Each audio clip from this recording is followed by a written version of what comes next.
Never again. That was the promise made after World War II.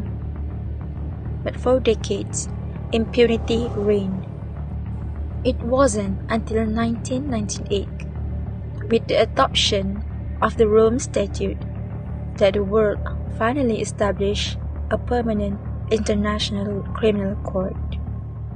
Based in The Hague, the ICC was designed to be the court of last resort, prosecuting the most serious crimes of concern to the international humanity: genocides, crimes against humanity, war crimes, and the crime of aggression.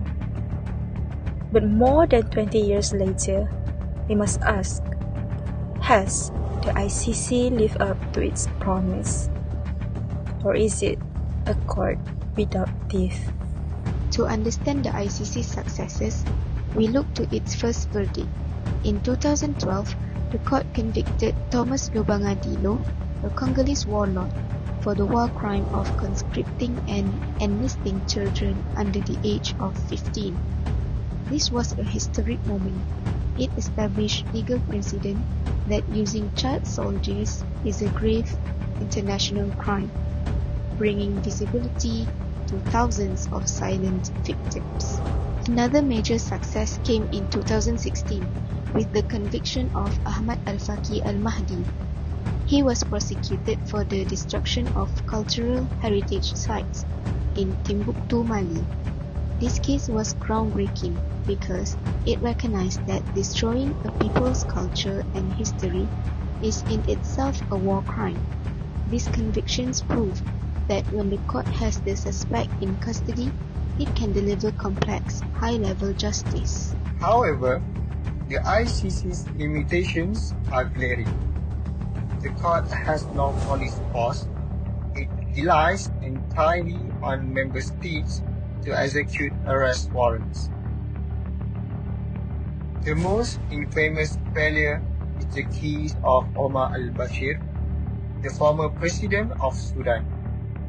Despite being charged with genocide and war crimes in Darfur, al-Bashir traveled freely to several ICC member states, including South Africa and Jordan, without being arrested. His ability to defy the court exposed a critical weakness. The ICC's authority is only as strong as the political will of its members.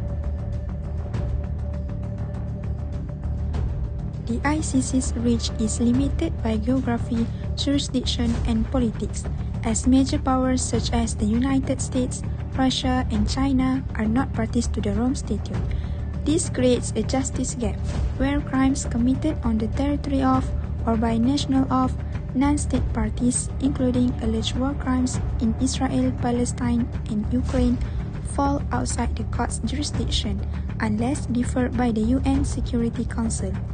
These limitations have led to accusations of selective justice, particularly due to the ICC's focus on African situations, although this is largely the result of structural, jurisdictional, and political realities rather than deliberate bias. So, is the ICC a success or a failure? The answer is nuanced. As a legal institution, it has successfully codified international law and prosecute specific individuals for heinous crimes like the use of child soldiers. But as a deterrent, it remains limited by its lack of enforcement power and the absence of major world powers.